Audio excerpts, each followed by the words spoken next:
like I hit the lotto. Okay. Flexing on all these bitches, black shirt, Johnny Bravo. Okay. Wherever I'm gonna go, these little hoes gonna follow. Hello, guys. Welcome back to Style Beats and Creative Labs with the host of the most, Devil Wall. And Happy New Year, everybody. It's 2026. It's a new year for new stuff and new ventures and blah, blah, blah, blah, blah. Happy New Year, guys. I hope you guys doing fine.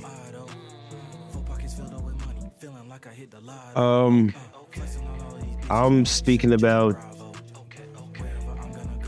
Xebec's backstory in One Piece and how pivotal and honestly how important it is throughout for the rest of the remaining of One Piece because of the implications and the lore that we got from it.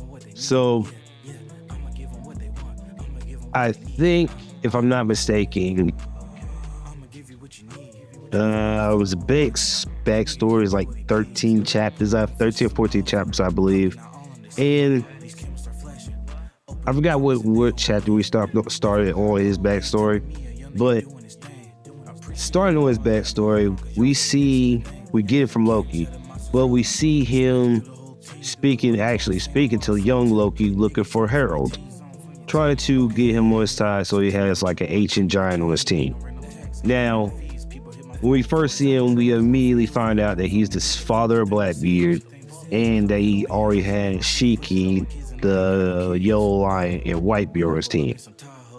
Now, seeing that he already had those two on his team, and I think he got Kaido a little bit later, it's like crazy that this one guy did all this. And when we find out how he got him, they didn't just get picked up. He won them off of the Davy Jones fight. The same shit Luffy went through when he had to fight Foxy bitch ass. And thank God, and I'm mad that Fox is actually pivotal. Well, he's not pivotal, but him in that fight that Luffy had is pivotal because of it mattering that it's the only reason that fucking Xebec had all that, Rocks had all those people on his team anyways. So that's fucking insane already. But when Harold and Rocks meet up, it's not on the best of occasions because Xebec doesn't like the world government while Harold is trying to get Elbaf under the world government because of his first wife, it made him it made Harold want peace for Elbaf, so by that he wanted to put them under the world government so they'd be safe. But Xebec, like everybody else, knows that working with the world, being under the world government, just makes you a pawn, and it really doesn't do anything. It doesn't help you at all. It just basically makes you a lapdog for the world government. Now, me personally, I think that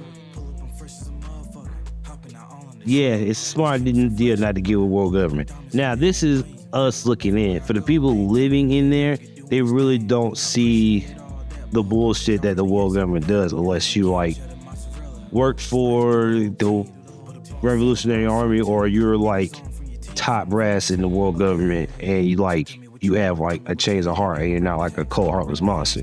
So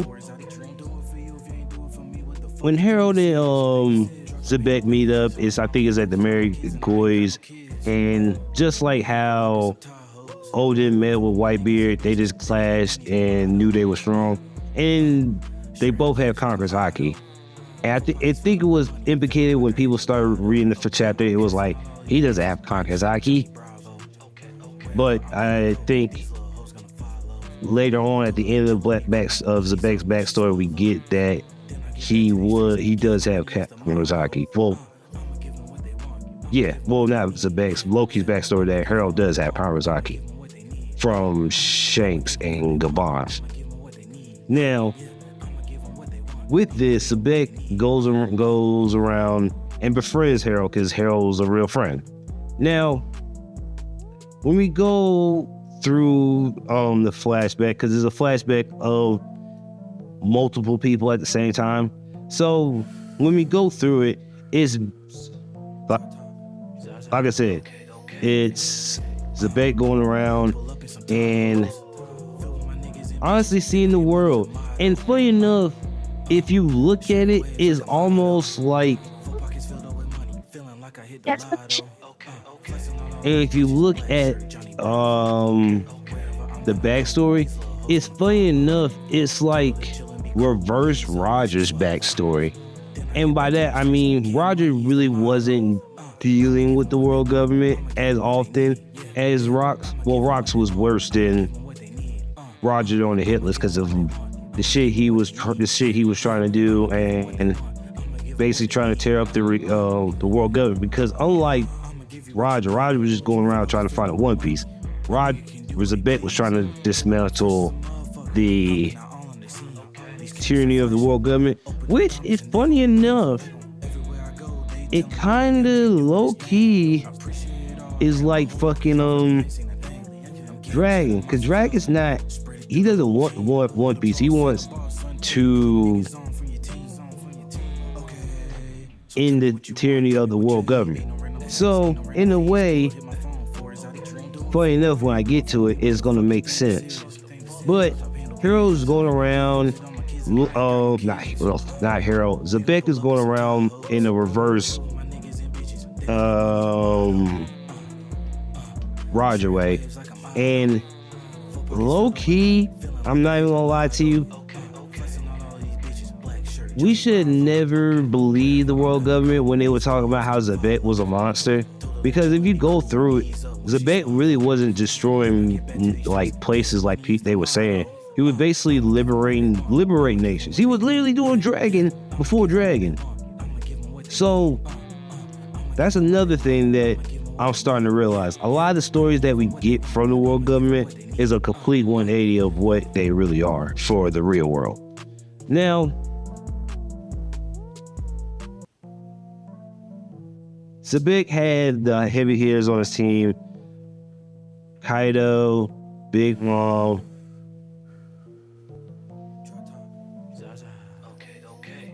Shaky, Captain John, some Gold Knight nigga, some Fishman dude,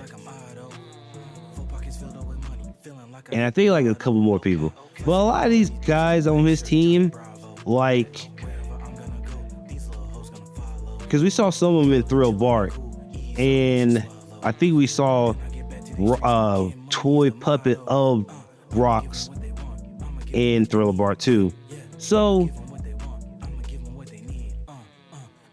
when we see Rox and we find out that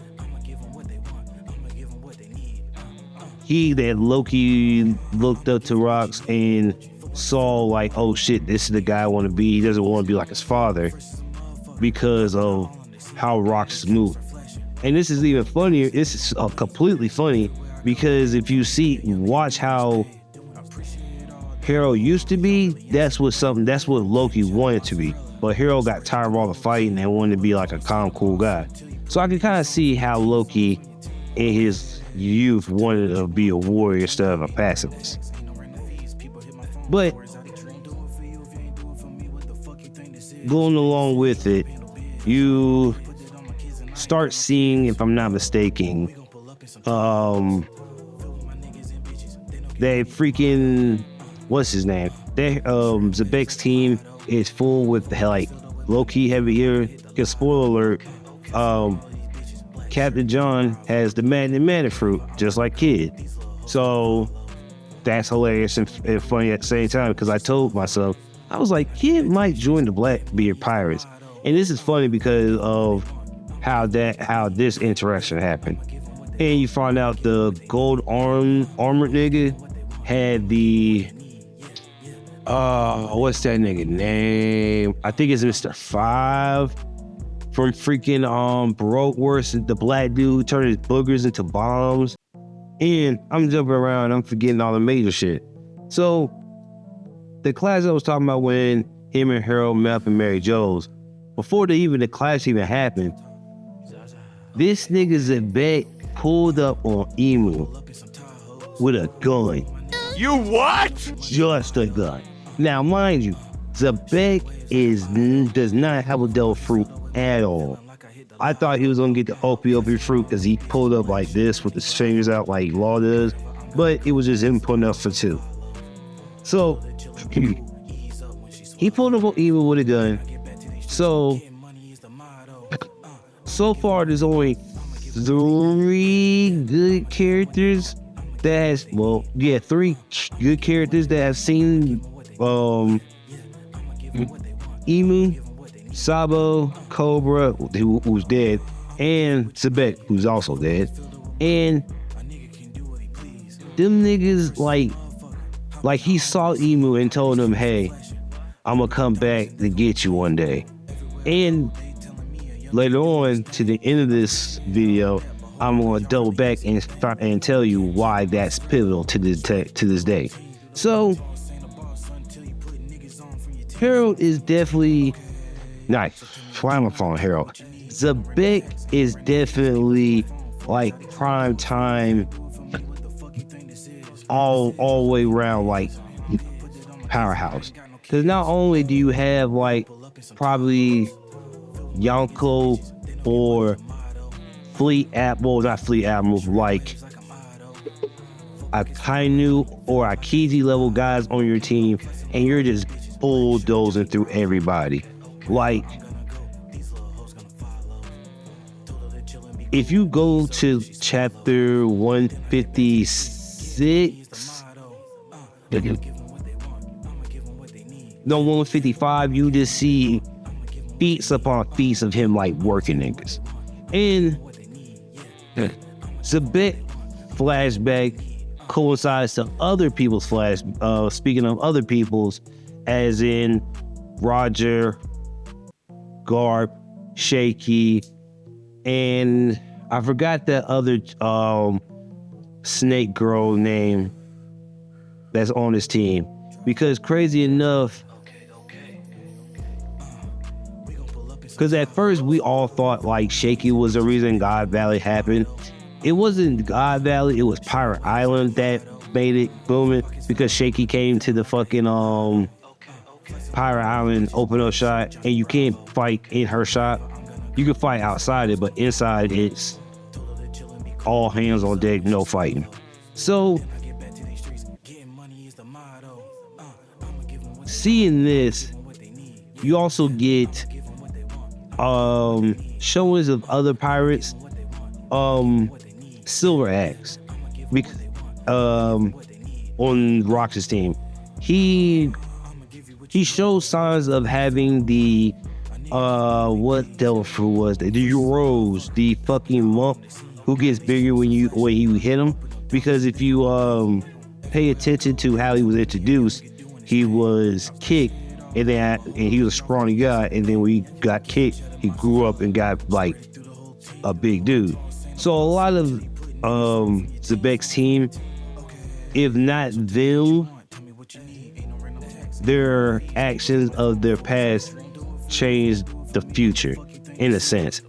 Well, a lot of the pirates of this era their actions changed the future for the pirates of the future. And I have all the Rocks pirates right here. So we got Captain John, Big Mom, Whitebeard, Strutson, who he looks like the fucking mafioso pirate in the new world. Barbell, the catfishman, Kaido, and I think that's and Zane Lee, like this poison ass nigga. So I have to know the lineage, the time frame of a Blackbeard, knowing his lineage, because that's going to change a lot of stuff for me. Because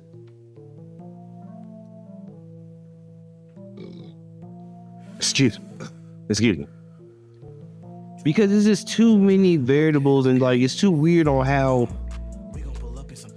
Blackbeard is just doing stuff that's like similar to his dad.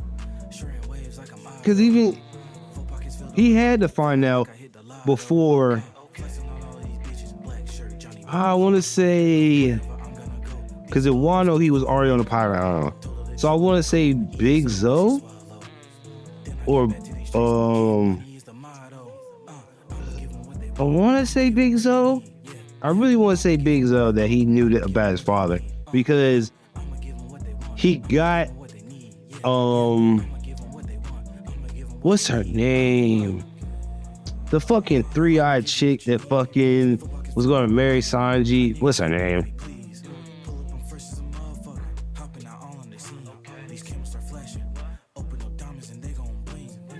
What's that? Yeah.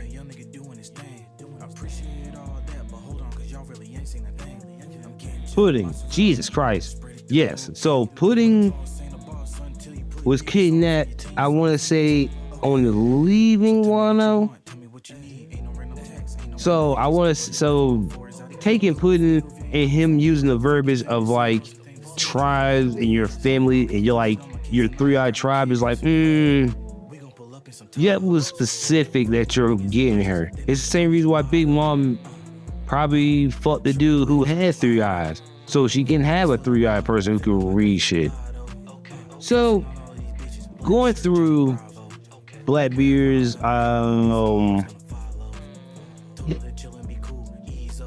life. Now, going through Rox's life, Jesus is gonna get me. It's low key like the I want to say almost like the fucking Straw Hats, because you got Gangu. Well, no, because these aren't friends, but actually no, I'll say it's reverse Straw Hats, because these guys aren't friends, and honestly, that's the only thing, because they still like go around and do weird and wacky shit. Like Whitebeard almost flipped the whole fucking island because he was trying to get up out of Whole Kaido that almost blew up. So that fucking Shiki threw a bomb in because he was wanting to get ahead of him. So it was just like, they on paper, you would never believe these guys are doing this, but in that all actuality, they're just childish guys with overwhelming power. That what are you gonna do about it? Like, nigga, freaking Blackbeard did a Conqueror's Haki shot and destroyed the whole fucking battleship. It's a no-name attack. And he's just working it. Now, fast forward a couple years, Harold is bald, which is way ugly. Like, that nigga's ugly. Like, that nigga was cool with hair. But Rox is still trying to get him on his team. It's like, yo, man, one day soon, man, like, you gotta, like, get the fuck out of, like, stop trying to fuck with world government. Them niggas are shicey. Like, literally, he says that every time. And, before I go any further, the pirate island, the only reason it has holes is because of Rox air blitzed it. Like, he did an air cannon and shot 2 holes in it. So, funny enough, it wasn't supposed to have fucking any eyes at all. But he's just too powerful to let go. Now,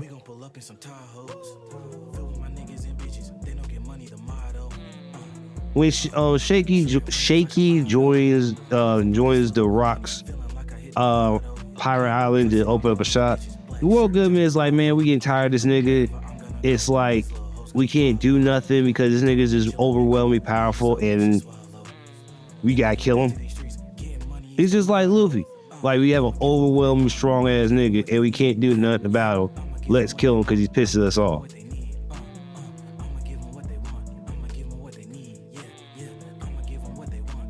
Which you needed to. Because let's be honest, Rox was a problem. Now, Roger is also a problem, but Rox is doing shit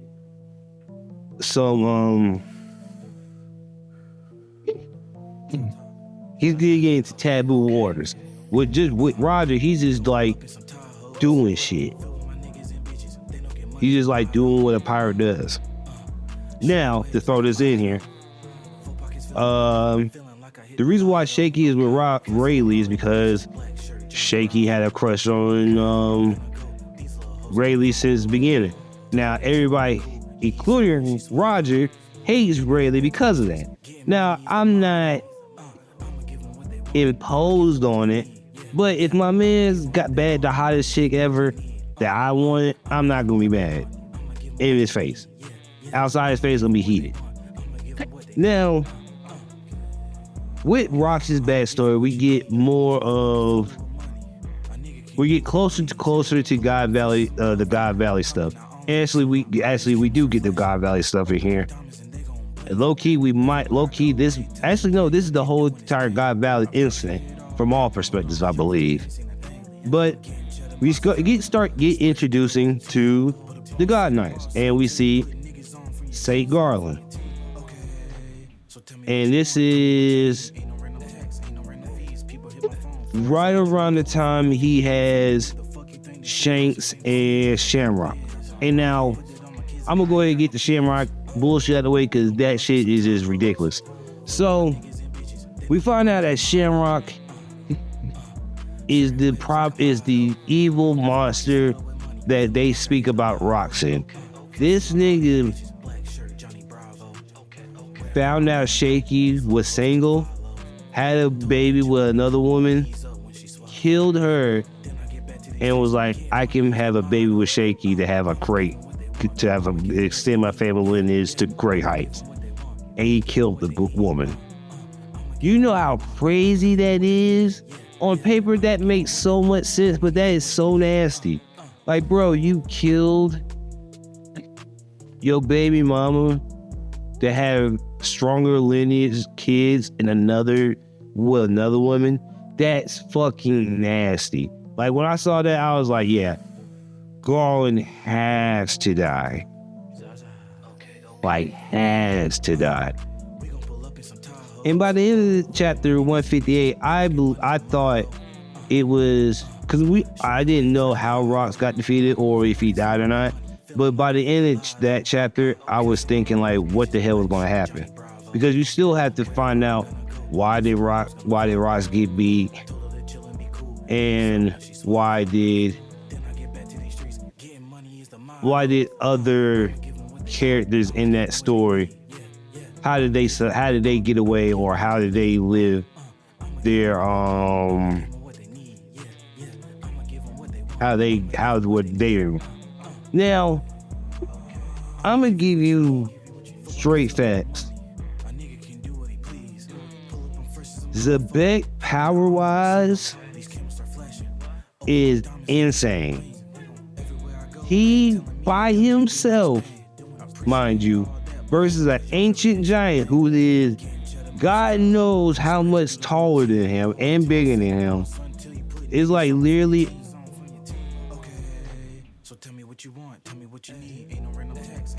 being compared to a mice to men. So imagine you picking up a mouse in comparison to you.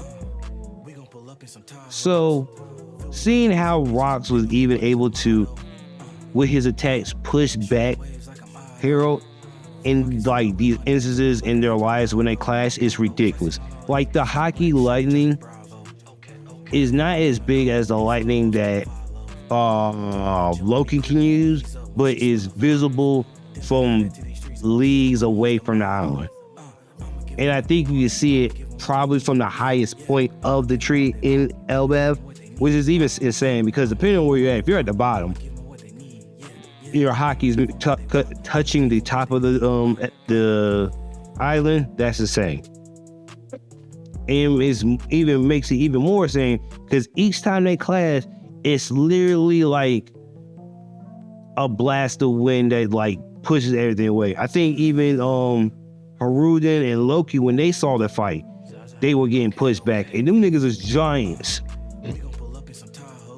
So being pushed back by wind, well, your dad's a giant, so that adds on to it. But even then, that's still ridiculous.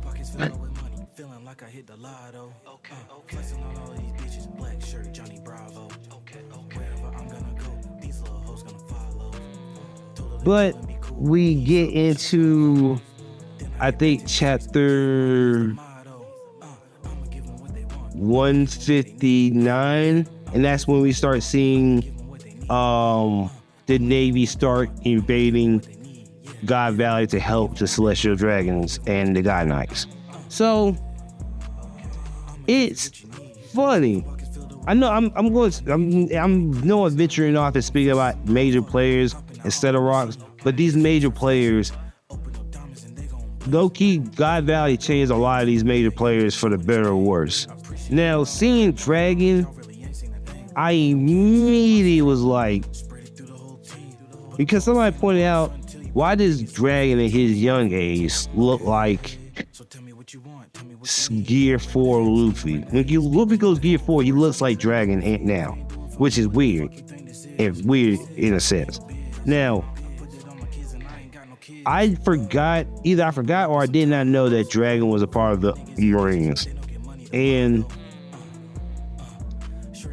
this is low-key when Dragon starts seeing that, yo, this place is full up. Like, why are we here killing these innocent people and chained up? Shouldn't we be trying to help them? And like, it just got bad because it's like, Dragon found Shamrock and Shanks. He ran across the whole fucking island. No. He picked up Shanks and Shamrock, lost Shamrock to some fucking robot chick. No, it was a holy knight that shoot energy beams out of his mouth, which I don't know if that was like, because I know it's not pacifista, but I know that nigga was like, there's another nigga on Shank's crew that can shoot energy beams out of his mouth, and it's like, that better be a Delphi, because if that's just a natural attack, that's the wildest natural attack ever. But how you wake up and it was like, pause. Like you just open your mouth and energy starts flowing out. Pause. So yeah, like Dragon was like that's what I'm saying. Like God Valley makes so much is so crazy because you got Dragon, Kaido. Well, I'm not going to separate it because it's too many people. Dragon, Rocks, Roger, the Marines, the Saturn, the Holy Knights, and fucking Emu. And all those people on that, well, we didn't know Emu was on that until later on. But it's just crazy that all those major players were there and nobody said anything. Like niggas like Gart never said nothing. Fucking nobody said nothing. Like Kaido was right there. I'm jumping around. I know I'm jumping around, but it just baffles me when we get there. But later on, we start figuring out that there is a Davy Jones in the world of One Piece, because we find out that Xebec's family is Davy D. Xebec. So it's like, so all the fucking pirate lore that we got in the real world, their Oda's using, which it makes sense, because why the fuck would you not have Davy Jones' locker? Because I remember somebody said Davy Jones' locker. I swear to God, I remember that. But now that Davy D. Xebec Jones has it, that's insane. No. That's Xebec's real name is David D. Which is crazy because like it makes sense because we already knew Xebec had a D in his name, but we didn't know his name was Davy.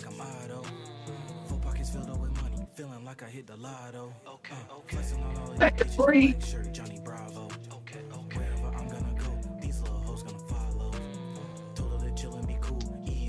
And it's even crazier because we find out is that Rocks' homeland is God Valley. Like his homeland is right there, and he already has a child and his wife is there, and all that bullshit is going on.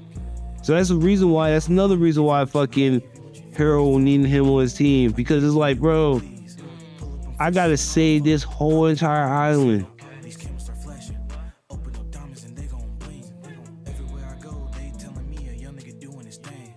Like I had to go to our homeland, save my family, literally save the people too, while also having to fight the Marines, God Knights, and Celestial Dragons, which you don't have to really give a fuck about the Celestial Dragon because it's just a random ass random weaklings. But when all the fucking Celestial Dragons here and they're doing that bullshit as kill random people, random slaves, and you get points and shit, we find out that Oda changed the story up. So instead of 2 devil fruits, it's 8. Excuse me. Hold on, let me count. 3. There's 10 devil fruits that they have. 4 to 10. That's insane. But I know why the records of the Davy clan is not in the record books, because they're not supposed to, and they want them dead. But finding out that they killed almost all the Davy clan, and there's the only person that's left is Blackbeard, which if you look at baby Blackbeard, man, like we're gonna have to talk, man. Blackbeard actions is wrong, but I understand the reason why he did it. If he knows all this information, because, and mind you, there's still more stuff left. If all the stuff that he found out that having a God Valley is true, that's insane, bro. That's crazy. Like, me personally, I can't really be mad at.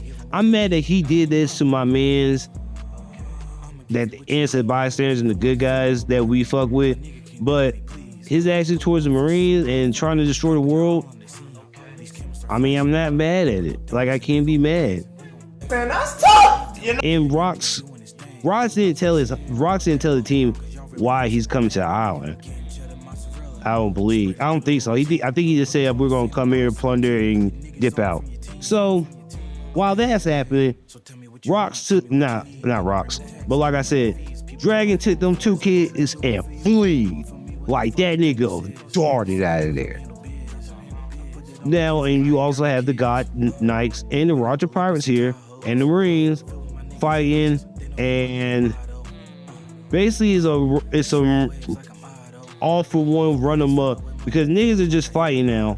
So instead of it being like, oh, I'm here to protect the island, like, it's just like, all right, I'm gonna swing on you. We're just gonna swing on everybody. Let's get it out the way. Now,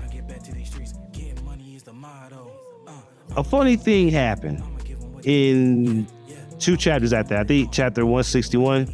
So you get Whitebeard, Kaido, Shiki, and Big Mom. They're working all these Marines, clapping them, beating them up and shit.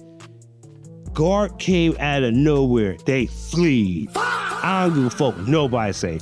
Whitebeard's doing the fucking Nika dance. Like, that nigga's just like, eh.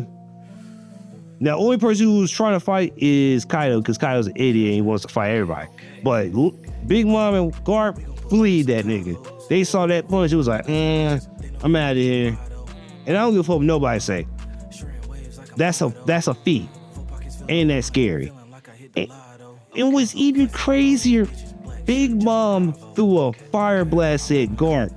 Garp ate that shit and stood there. Which leads credence to like how strong the fucking the Monkey D family is. Cause like, bro, does all your family just ore farm and just eat random blast to the face? Which it would make sense, because it's like, if Garp can do it, Luffy can do it. Ace is made out of fire, so you didn't need to move out the way. He could just eat that. But like, I believe Dragon can do it too. Now, later on, we start finding out. We start getting the pieces that we got from Kuma's backstory, and they started expanding on it. So like when Big Mom yoked up Ivanka and Kuma ate the fruit and dipped, at that same time, Guard was finding out that, hey, what's all these dead innocent people locked up doing? Why is all these people tired of being shot? Kuma ate the fruit. Ivanka's laughing like a bitch because it's like, bro, you came over here to yoke me up to get this fruit, but you didn't get it in the fucking first place. So it's whatever. So whatever.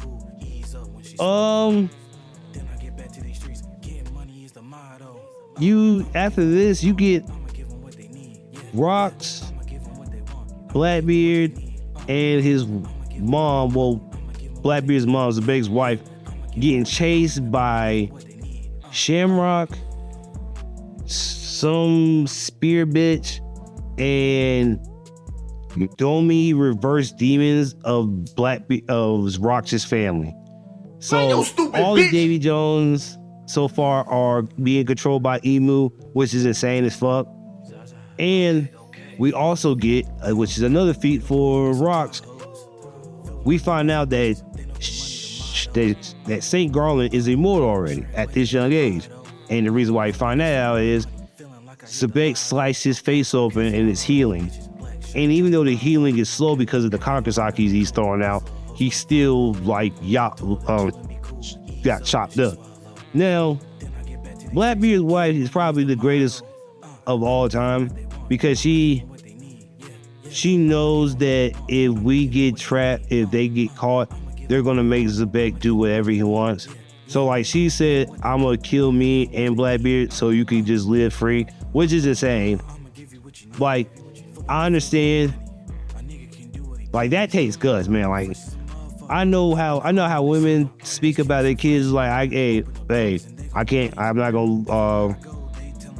Well, I guess in the sense that it's still protecting your kid because if the Marines get them, there's no telling what the fuck they're gonna do to you both. So his wife dips off and gives Xebec time to fight. Now, another feat. God Valley is huge as fuck. Xebec attacks one nameless attack. A swing of a sword was able to reach from one side of God Valley to the other side of God Valley. So, again, there's only like maybe 6, 7 niggas, 10 niggas in this time. I'll say maybe the top 30 in One Piece can do that. Maybe top 15, maybe. But bro, if I'm gonna post it, I'm gonna put it in the video. But he cut straight across, and that's not even another crazy feat. It gets even crazier. And I understand you're probably thinking, why are you speaking about other characters in Xebec's backstory? Well, all these characters play a big part in Xebec's backstory because they were with him during this flashback and backstory.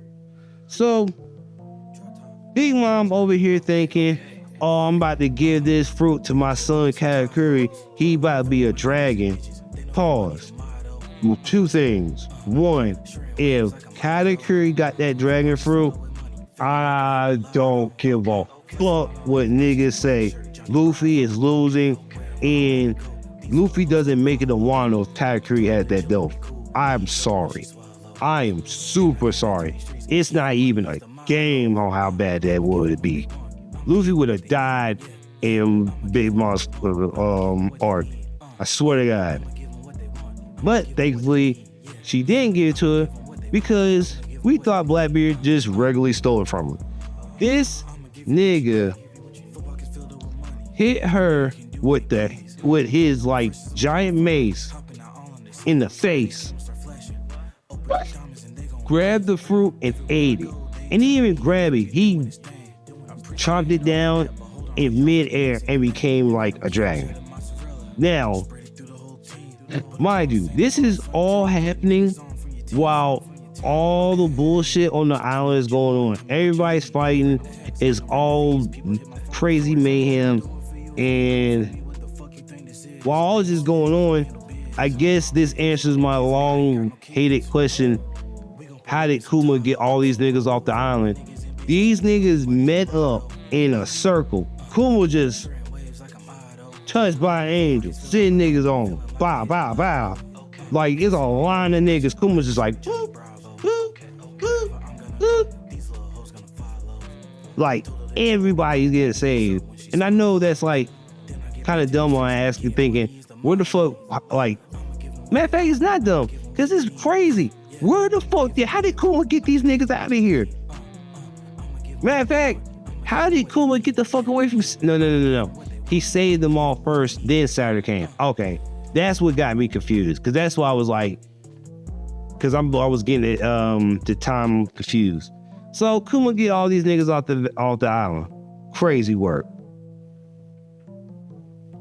But bad news bears, there's some crazy evil hockey that comes to God Valley, and all the guys sense it, including the three major guys, Rox, Garp, and Roger. Now, Xebec already beat the fuck out of all those demon form versions of his family and the God Knights. Like freaking Garp was on the ground bleeding because he can't beat Rox. Like, he lost. And Rox is just like still standing. Like, he's still standing firm. He's not like, he got a little bit of scratches on him, but that nigga's still like at bare minimum 75%. Now, this to me was probably the craziest panel on chapter 1162. Rox left the God Knights to find out where that hockey was. So he meets up with Whitebeard, and them niggas look up.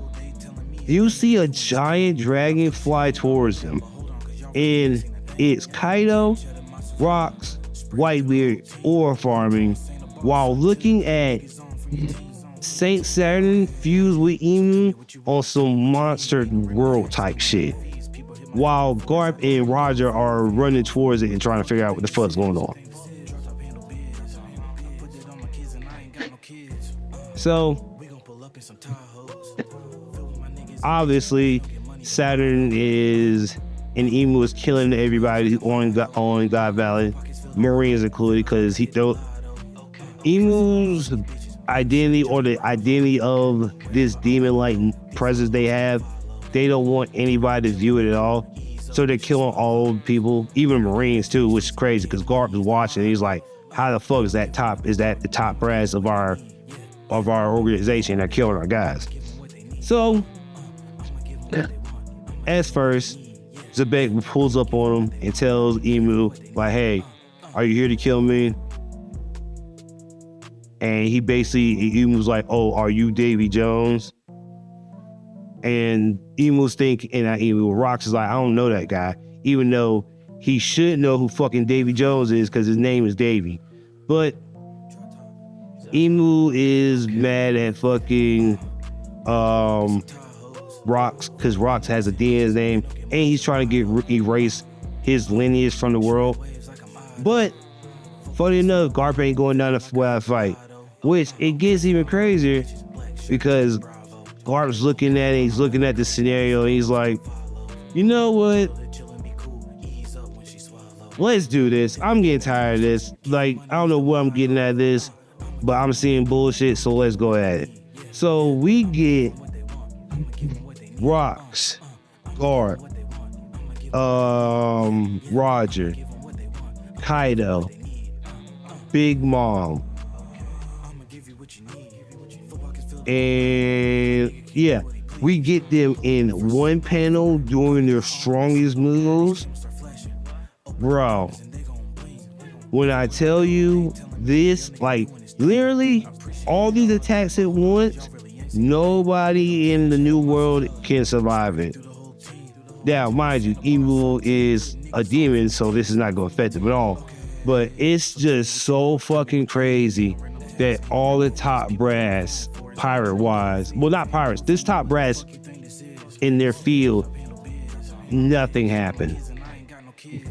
Nothing happened. The only thing that happened was a big-ass Conqueror's hockey wave hit, and everybody who was obviously weak passed out.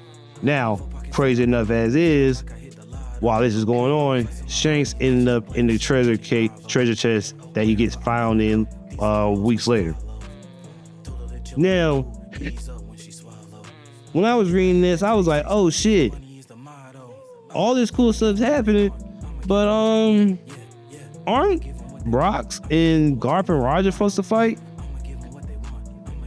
And then the bullshit happens. So it's true that Rox was stopped by Roger and Garp, but it wasn't told why it was happening. So we find out that Rox got turned into a demon by none other than now, Xebec turning into a demon is crazy work. And it's like insane because he's, well, other than Blackbeard who survived, he's the last of his generation of the Davy family. So to their thinking, once they get fucking Xebec out of here, you got no more Davy clan. Like, it's all gone. Just how they think there's almost no more D's left. So all the niggas get clapped. But Rox ends up becoming a demon, transforms, and gets kind of like he gets twice the size of him of what he normally is. Because I think he clashed with Whitebeard and he was bigger than Whitebeard, which is crazy because like I think it's more than twice. Because if he's bigger than Whitebeard, there's no way he's that tall. But fucking yeah, once he becomes a demon, he starts attacking everybody. I think he backhanded the fuck out of Big Mom, kicked the shit out of Kaido, like him and Dragon Form kicked him and knocked to a giant rock. And I think when he went in for Whitebeard had to do a fucking, either he blocked it with his sword or hand, which either way he blocked it without using the earthquake ability. So that nigga was already like, all right, this is crazy, it's getting out of hand. Now everybody split up, everybody got the hell out of there. The only people there is Garp and Rox. And while Garp and Rox are about to fight, they hear like this voice coming from Xebec saying, please kill me. Now in my mind, I immediately thought of when Zoe was talking to Momonosuke and Luffy. So I think that's the voice of all things. And using that, I guess he communicated like, hey man, you guys gotta get rid of me. So Rox and Garp go at Xebec, and I ain't gonna lie to you, they didn't tell us about how great this fight was.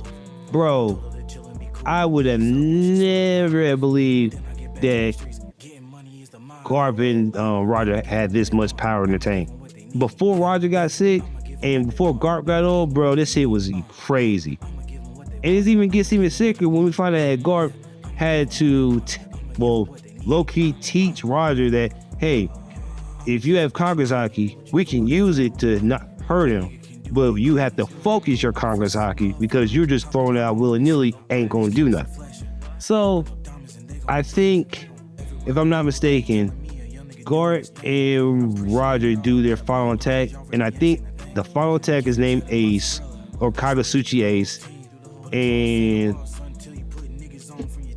Garp uses like some thousand fist technique and like sear this nigga's back, like they gut that nigga. Now, obviously, they thought they killed him, and Roger, Gabon and Rayleigh had to get those two out of there because they were basically destroying the whole entire island. Like low-key, I think they almost could have just really blasted the whole entire place if they wanted to. Now, the final panel of Rox's life is him lying dead while telling Garp and Roger that thank you for saving me, even though that we were enemies, and he just wanted to say thank you. And that was and the final curtain is the God Knights mainly Saint Garland waking up and stabbing Xebec in the throat and ending his life. Now, going through this whole entire thing, it literally put in my perspective, if Blackbeard knew this while on Whitebeard's ship, this is crazy on so many levels. You knew my dad, never said anything. Well, if you didn't know it, he had a son, didn't say nothing. The guy who off my dad is my division captain. 2, you literally got me working on the nigga whose father killed me. That's insane. And fucking yeah, like I killed Whitebeard, the guy.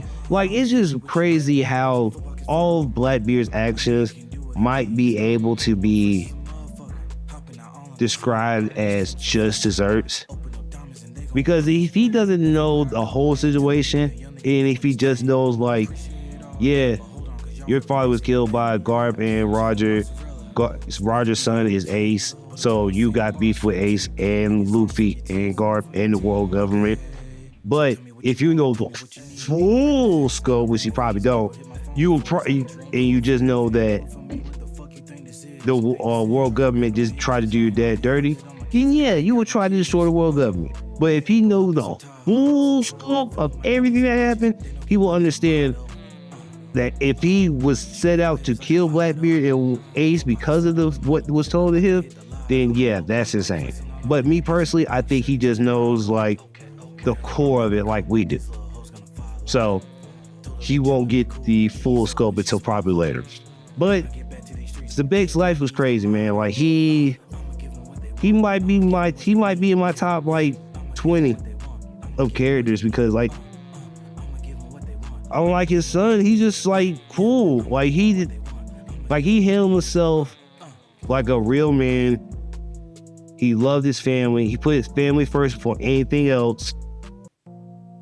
He didn't want to like the One Piece weren't real, but he really didn't want treasure. He just wanted to save his people. Like, nigga was basically like, let my people go ass nigga.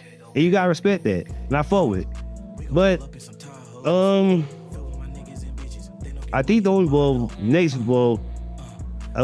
surprise for you. The next video is gonna be speaking about Loki, his backstory. Even so, since we got 7 months of backstory, we just back to the story as of right now. So yeah, you're gonna get 2 backstory videos coming up, and you get a JJK video. Well, getting a JJK video after the next flashback video. So be on the lookout for that. Thank you guys for listening. I'm back with New Year's resolution of dropping more videos and giving you guys more stuff to watch. So thanks for keeping up with me. Thanks for watching. Say la vie. Peace.